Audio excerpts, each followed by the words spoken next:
Om Prithvi Shantirantariksha Shantir Dyav Shantir Disha Shantiravantara Disha Shantiragni Shantir Vayu Shantiraditya Shantish Chandrama Shantir Nakshatrani Shantirapah Shantiroshadaya Shantir Vanaspataya Shantir Gau Shantiraja Shantirashva Shantir Purusha Shantir Brahma Shantir Brahmana Shantir Shantireva Shanti Shantirme Astu Shantihi. May there be peace on earth and in the sky. May there be peace in the water and in all directions. May there be peace in the plants, in the trees, and in animals. May there be peace in the hearts of all beings. May there be peace in everyone and in everything. Sarvetra sukhinas santu, sarve santu niramayaha, sarve bhadrani pashyantu, ma kaschit dukkha bhag bhavet, sarvastaratu durgani, sarvo bhadrani pashyatu, sarvas sadbuddhimapnotu, sarvas sarvatra nandatu. May all be happy and healthy. May all see what is good, and may no one experience misery. May all overcome their obstacles and acquire good tendencies. May people everywhere find joy and fulfillment.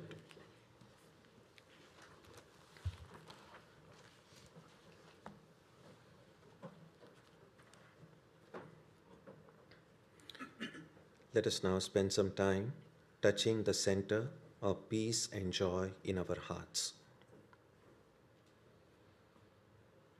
A good way to begin the practice is to withdraw the scattered energies of the mind and bring them to rest on one point. That point can be our own breathing. Let us therefore practice breathing with awareness. As we breathe in, let us visualize that our body and mind are being filled with love, strength, and compassion. And as we breathe out, let us release all the stress, anxiety, and exhaustion in the body and mind. Let us practice this way for a while.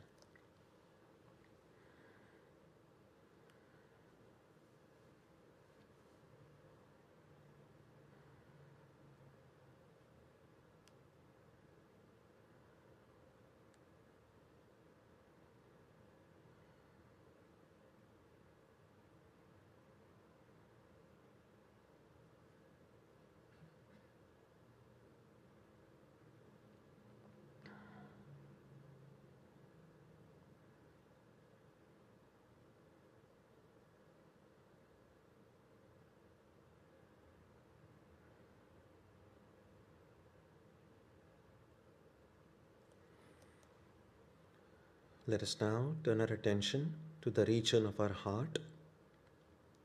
Although God is present everywhere and in everyone, the divine presence can be felt most clearly in our own hearts. We can meditate in any way we have been taught. To remain focused, we can take the help of a short mental prayer or a mantra or a divine name. Let us now spend some time dwelling on the presence of God in our hearts.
Om Shanti Shanti Shanti Harihi Om.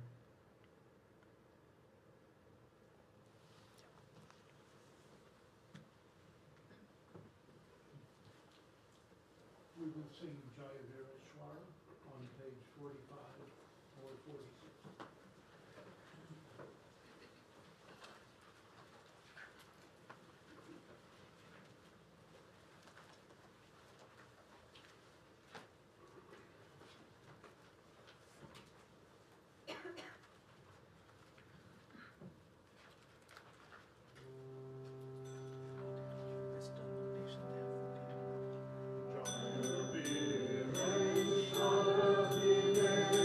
Jaya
I'm happy to welcome Swami Vimokshanandaji.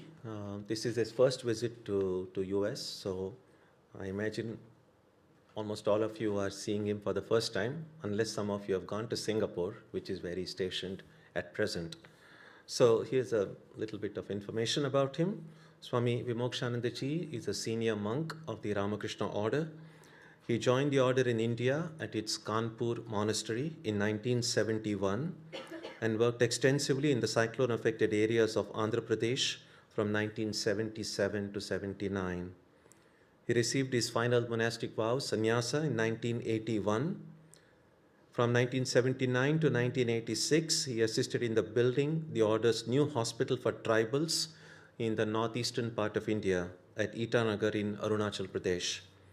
From 1986 to 88, he was vice principal of the order's school in Along, that's also in Arunachal Pradesh.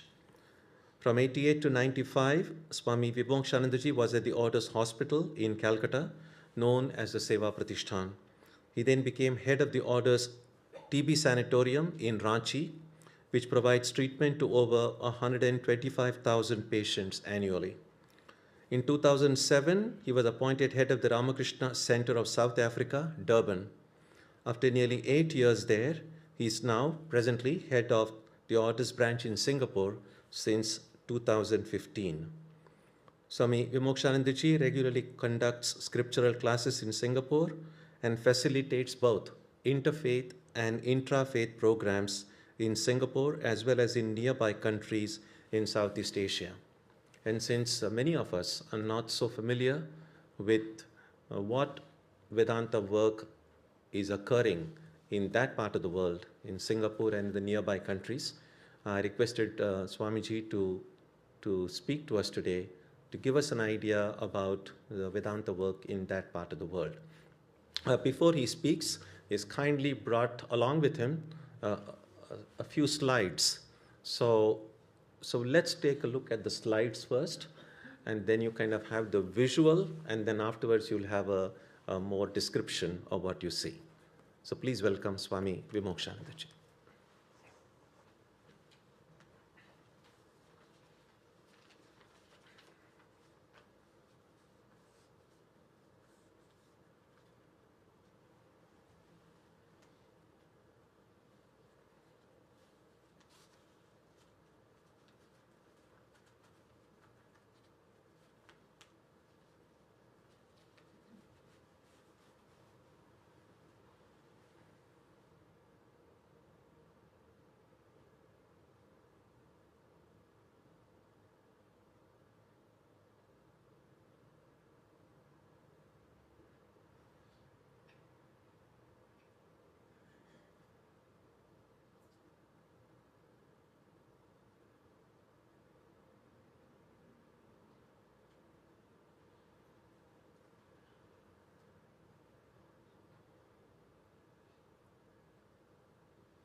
question. It will be short.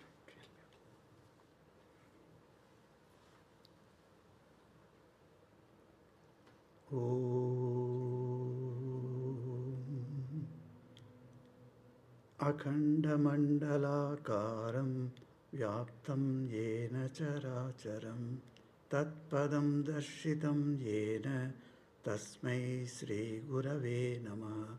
Hari Om. Om Namo Bhagavate Sri Ramakrishnaya. Indeed, I feel very much blessed to be in this Boston Center. My brother Swami Tyagananda is known to me for a long time, but we never stayed together.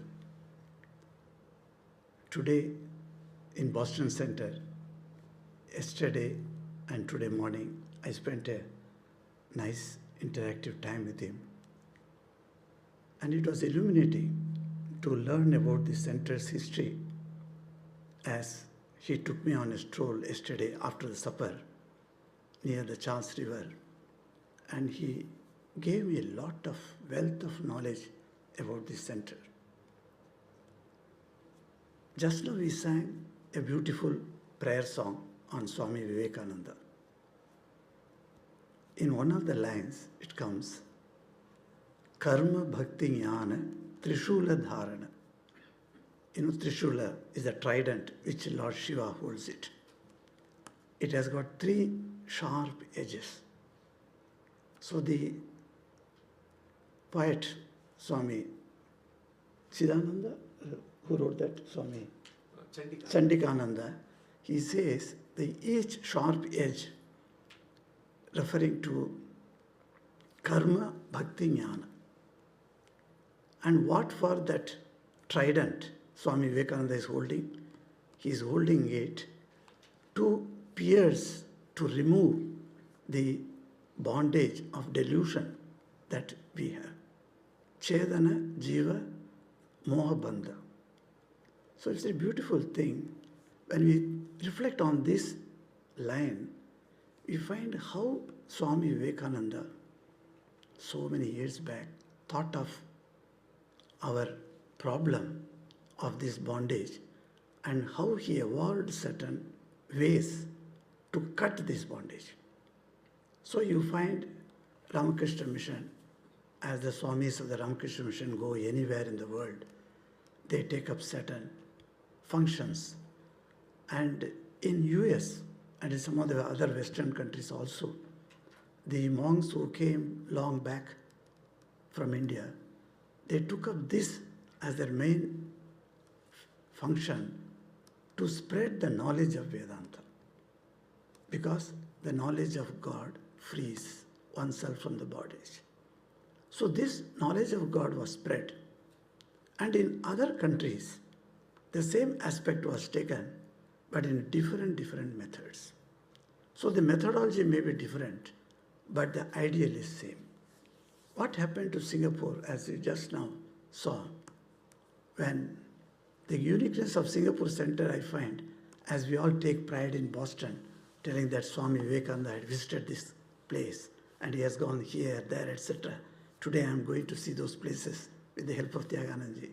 So, likewise, we also take much pride in telling about Singapore. Swami Vivekananda, before going to US in 1893, June 12th, he reached Singapore. On his way to US, he stopped at Penang in Malaysia, and from there he came to Singapore. On 12th June, when he was in Singapore, he did not simply sit quiet in one devotee's place. He started moving around the city and he found a botanical garden there. That botanic garden has been declared by UN as a heritage site, and today also the botanic garden is flourishing. And there, every Saturday morning, I go there just to have a walk, thinking, here in this land, Swami Vivekananda walked one day. That gives me a great inspiration, So that is the visit of Swami Vivekananda, where our center started in 1928. And this center sprang up not to preach Vedanta as such to the people, because the people at that time in that country, which was part of Malaysia, now known as what Malaysia and Singapore are separate countries, but they are part one and same. So in the Malaysian peninsula, the Singapore comes in the southernmost, and where the country was started growing up. It was a port. So lot of labor was required to run a shipping port. For that, from Tamil Nadu, a big number of people were brought to Singapore. That's why today, among the 4 official languages of Singapore, first is, of course, English, second is Chinese, third Malay, fourth is Tamil. So wherever you go in Singapore, you can see the 4 languages announcements are there, whether it's exit or enter, wherever, whatever you see. So in all the 4 languages, the boards are there. So you can find that Tamil population is a sizable population, though it comes to about 6% of the total population. The majority is Chinese, and the next comes Malays. Because it was part of Malaysia, a lot of Malays came and settled there. Likewise, Indians also settled. Now Indian population has got variety. After opening the doors for getting the labor from external countries, Singapore started growing up very fast. Not only at the labor class level, but Singapore wanted a lot of educated young men and women. So it gave special passes to anybody who has got well qualified. In that way, IT, that it is revolutionized that Singapore, and it has come in a very big way. And today, Indians, expatriate Indians, have come in a big number, and they are also staying there. Of course, their stay is limited to the time that the company keeps them in that country. That's all. But then they also give a lot of importance for the development of the nation. So Singapore has grown, and strangely, 11 countries, among the 11 countries in Southeast Asia, all the 10 countries except Singapore are still at the level of third world countries, while Singapore has grown to the first world country. When a new iPhone is released in America, on the same date Singapore also gets the new iPhone, because it is considered as the first world country. Such a great progress it has achieved. Naturally, the center which started initially for the labor population that came up in Singapore started growing in its activities in different manners. So you found today in this slideshow that how it started as a small a home for the destitute boys. In 1942, after the Second World War, many of the Indian children became orphans. So we thought of having an orphanage. So that orphanage service started, and that grew up like anything. Once upon a time, we had 65 orphans in our boys' home. We had girls also. We didn't, of course, neglect the girls. Girls also were taken, but then they were later shifted to Penang, a place in Malaysia now. There, the girls' hostel is running, not under our administration, but we have constituted a separate committee for that, and an independent committee is running that. Now, this orphanage started growing up. Later, within 10 years, we found there were no orphans, because the society is fast growing and you don't have any orphans at that time. So we thought of what to do. We cannot abolish that boys' home. And we found some other, whether the society needs have changed. Then we found there are a growing number of dysfunctional families where the family does not provide a conducive atmosphere for the growth of the children. Because of the interminable quarrels between the husband and wife and the elders, and there is a great discord in the family, the children were not growing up properly. So we thought, let's take up those children and keep them with us for 5 days in a week. And 2 days we would send the children to their homes. And that is what till today we are getting. And of course, we are trying to increase the number of the children. Presently we have 15 boys. So from this, all the 15 boys, when we take at a particular stage, we take the boys up to their school final level. Till they go to higher education, we keep them up to 21st years. So the boys are wonderful. They are growing up and they are being taught the family values. And many of the boys who studied in those old home in our place now have become very prominent citizens of Singapore. So we are very proud to say that how our boys grew up in proper ethical and moral values. So that is a wonderful service that Singapore Center is doing now. Then, as I told you, the needs of the society change. So naturally, our service to the society also must undergo certain changes. So there we found counseling was very much needed.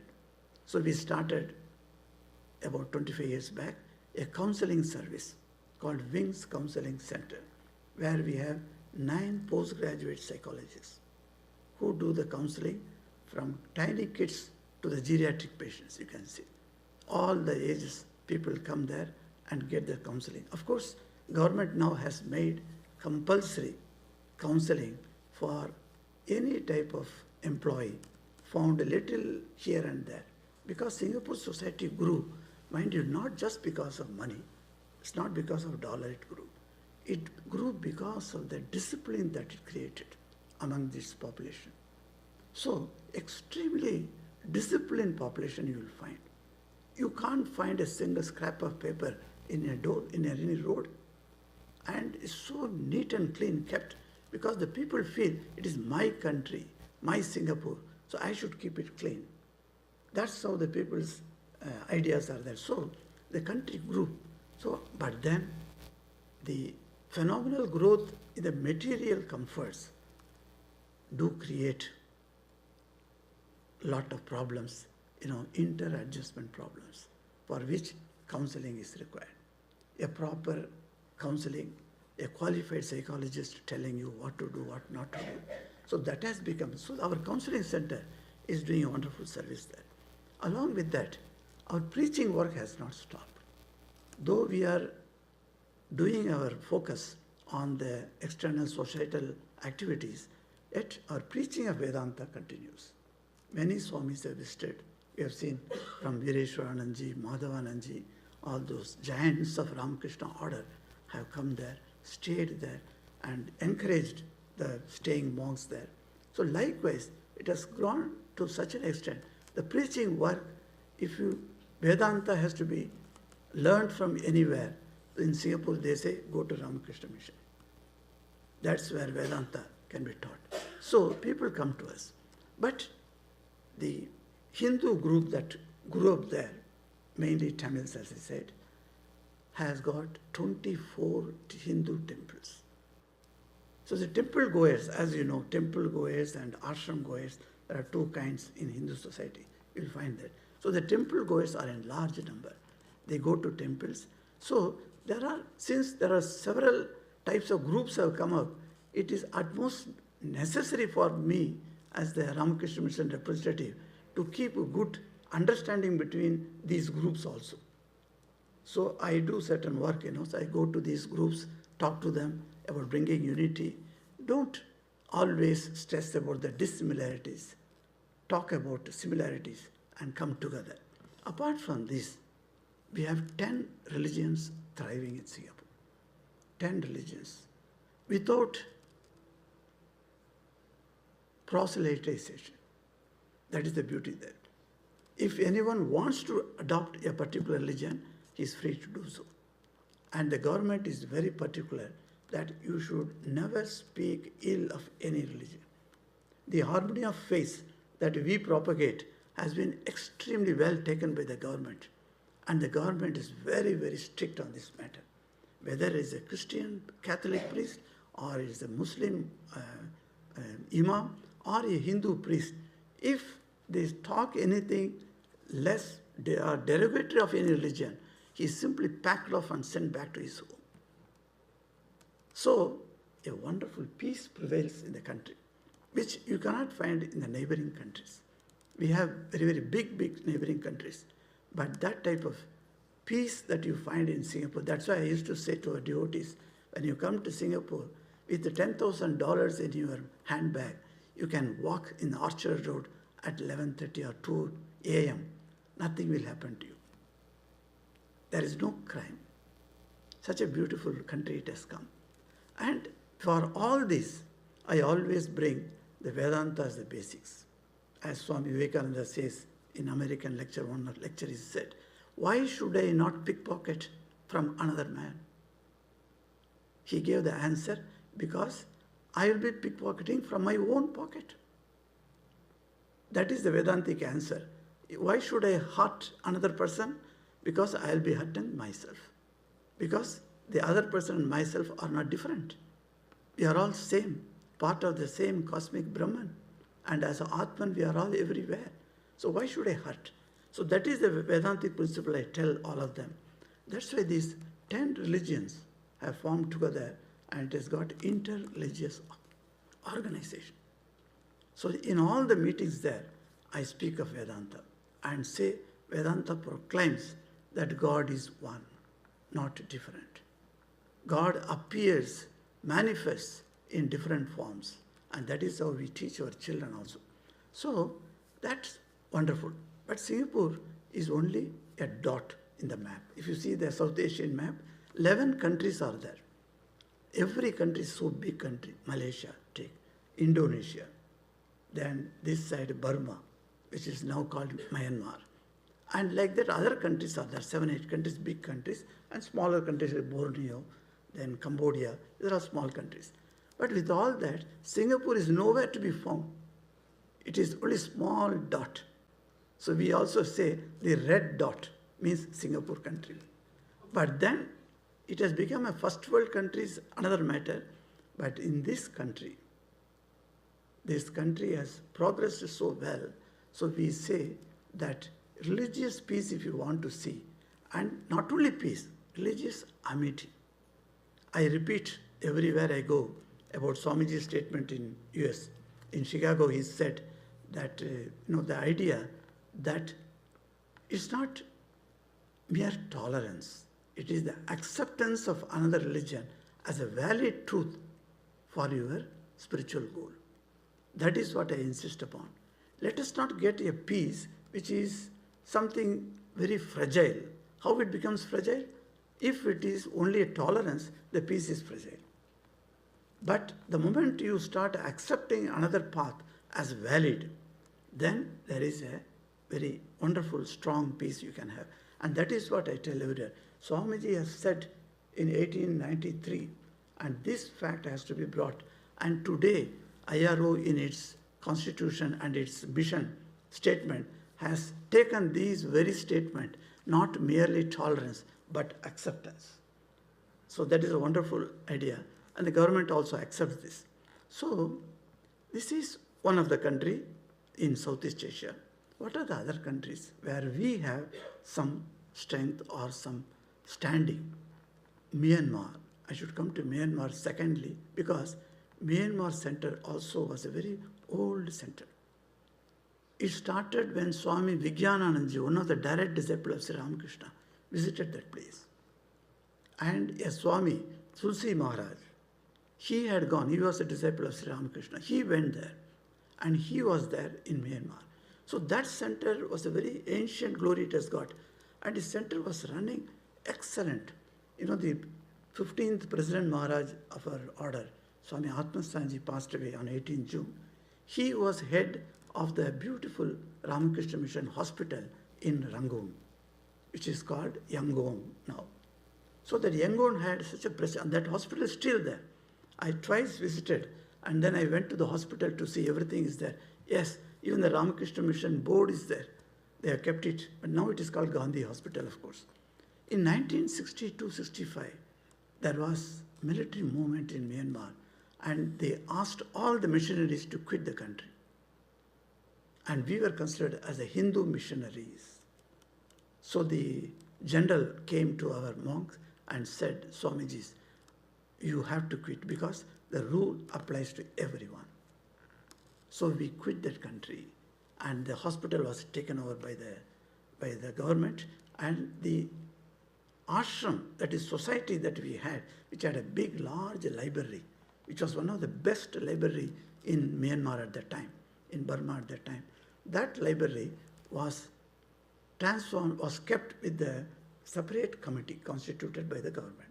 So that committee is still running there. Now the democracy has come in. Aung San Suu Kyi has become the head of a government there. A democratic government has come up. So we are approaching her to allow us to start the center again. So our headquarters, Bellumet, is thinking to affiliate the center or re-affiliate the center again, which went out of our hands, you see. And the government also feels Hindu monks must come there. And Myanmar is this position. And if you come to other place, say down below our country, that Indonesia is a vast country. More than 1,500 islands joined together called Indonesia. And Indonesia, Jakarta, where we have a good group is there. That group every month come together and they speak about Vedanta. Now, in any country, unless you are well organized, you cannot carry on certain activities. You may be here and there. For instance, in Dubai, when I went to Dubai, and they asked me to one known devotee was there, a devotee from Ranchi. He said, Maharaj, will you give a speech here? Because Dubai, you have to be very careful what you speak. He said, okay, I will give you a speech. So he announced in notice, and the notice put on one Hindu temple we have there, Shiva temple and Krishna temple. In that temple, he put the notice. And nearly 85 people attended that meeting. And first time I saw all these 85 people have been initiated, have received mantra from the Ramakrishna Mission, Swamis. So they didn't know each other. So they all came together. I said, why don't you form a body? Then you can do some good work.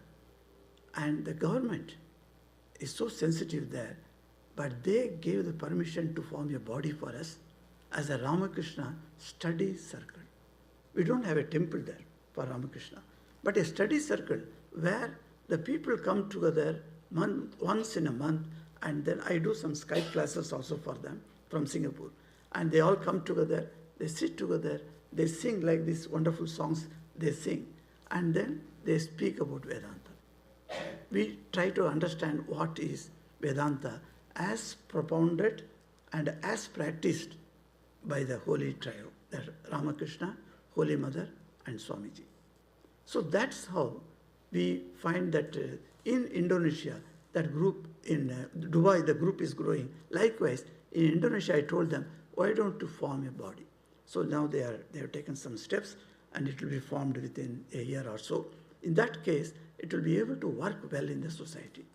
And you come to Thailand. Thailand is basically a Buddhist country where Hindu monks are very much invited. They are welcomed. Because the moment you say, I am from India, you get a special treatment everywhere. Whether it is in a hotel or a resort or wherever you go, they say, oh, Hindu monk from our Lord Buddha's place. That is how they identify, and they give us welcome. So there in Bangkok, we have a center. It's a registered center, and the center is doing wonderful work. And we have an American devotee by name William Page. Some of the older devotees may even know him. He was in America. He was a disciple of Swami Akhilanandaji. Yes, he is there in Bangkok. He is a very backbone of that center, and he is running that center wonderfully. And they have got a committee, of course. So in Bangkok also, that is spreading in different localities. Say, for instance, Bali. Bali is, of course, 80% in Indonesia. As I know, I'm coming back to Indonesia because by nature, Indonesia is a Muslim country. But in that one island, Bali, has got 85% Hindus. Now the Balinese, as they are called, they always claim that they are Hindus. And the names, if you see, all the Hindu names are the Sanskrit names. So you can see the temples, the structures of the buildings, and the lots of figures in stone, like Agni, Varuna, Indra, Saraswati. All these stones you can immediately, on the road itself you can see. When you are passing by the road in the sideways, there is a big statue. I said, what is this statue? He said, Agni. The driver says to me, it's Agni, he said. Oh, that's wonderful. So our own Sanskrit words are used, and they have that. So in Bali, it's a good place to visit also. And I found some wonderful people are there. And there we have certain classes. So our Bangkok people, as well as we from Singapore or from Malaysia or Swami, we go there and we speak to the people and spread this Vedantic knowledge. You see, in every religion, you have three components, as Swami Vivekananda says. One is ritualism, second is mythology, and third is philosophy. The gross ritualism is very much required for people to stick together. And the classic mythology is required to further our belief system. And the ennobling philosophy is a must for understanding what is our life's goal. So these three things are very essential. If any faith is called to be a religion, if you want to put the label religion, then these three things must be there, as Swami Vivekananda says. So I found these three things must be taken to the people. Then only they can come together. But as Vedantins, we are not interested in creating new religions. No. Already our earth is overburdened with religions. So so many faiths are there. But what we want to do is try to find similarities in all this and try to see how wonderful that we all can together amicably live in peace, so that we are given the choice or the freedom to pursue our own faith and reach our highest ultimate goal. That is what Vedanta is striving now. That's why we are not interested in giving a lot of rituals to the people, neither throw upon them the lot of mythological stories. Let us give this philosophy first and tell them to pursue whatever faith you have, and let us strengthen that faith that you have. That is how in Southeast Asia we are now working. But then certain appalling poverty circumstances like in Myanmar and other countries, we are going to take up philanthropic activities also for the amelioration of the public suffering. That is a must, because that is a proper thing to do in such countries. Merely giving Vedanta is not enough for them. Something more is required, as we do practice in Indian centers. Likewise, when poverty-ridden areas come, there we must be understanding their needs also. So Vedanta can permeate silently, quietly in the minds of the people. Once these thoughts go into them, that I am divine, you are divine, he is divine, she is divine, you see what a transformation it takes place in the interpersonal arena. You don't quarrel. You don't fight with anyone. You are at peace. And when people see you, they feel, this person is so peaceful. Like that they should feel. That peacefulness that peaceful feeling can emanate from you. And that is what we want. And we tell people, we may not attain that state, perhaps in this life not. Let be next life. But then we shall not lose our sight of this wonderful goal. And with these few words, I am happy to have met all of you and for your patiently hearing me all this time. Thank you very much. May Sri Ramakrishna bless all of you. Om Shanti Shanti Shanti. Hari Om Tat Sat. Sri Ramakrishna Arpanamastu.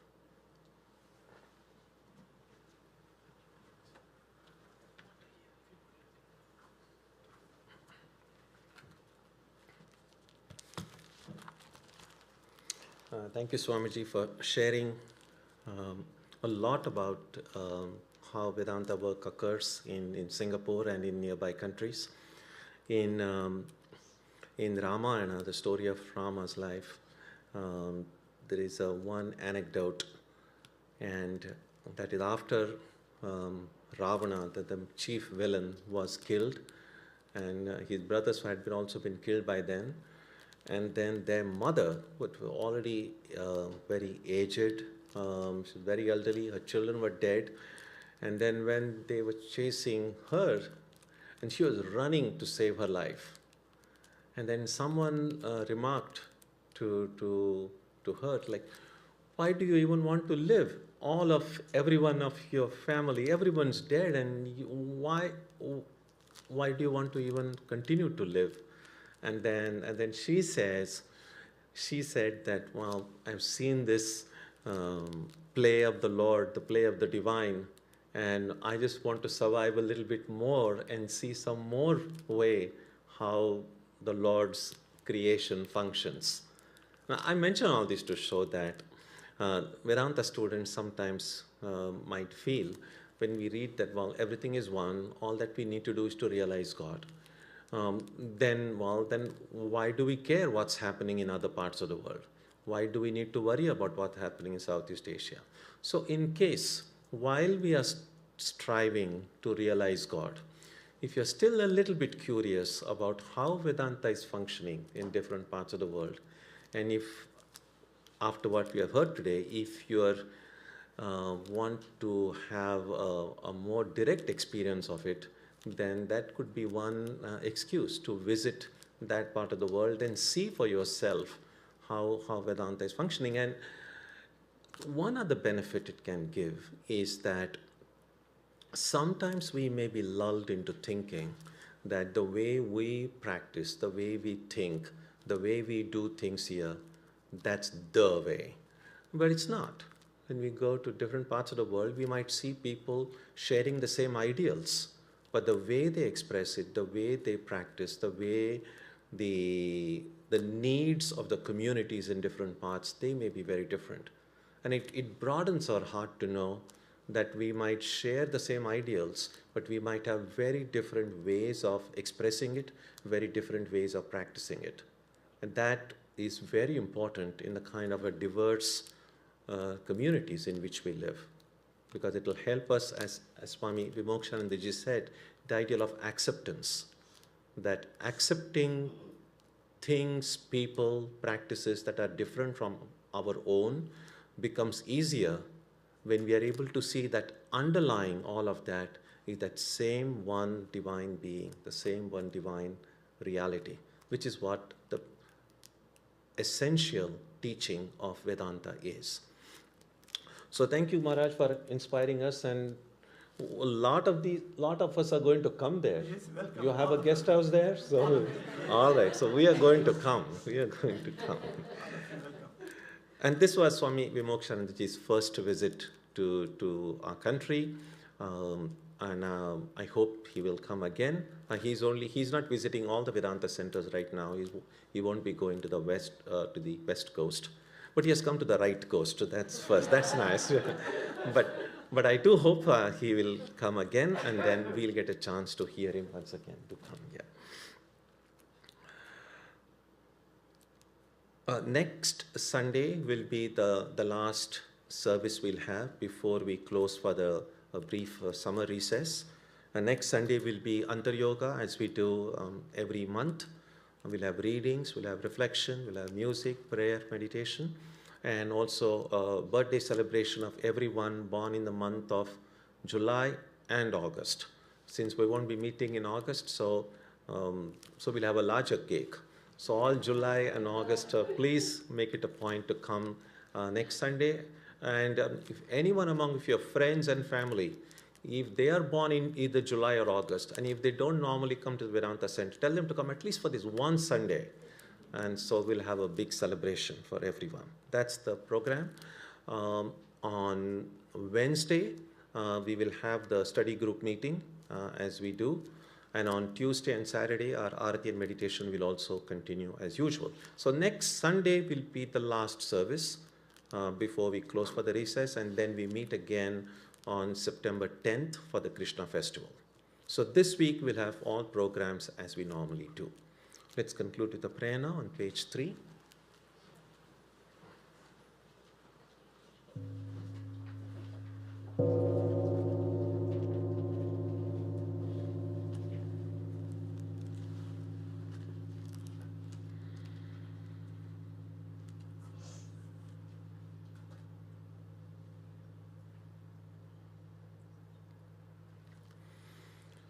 May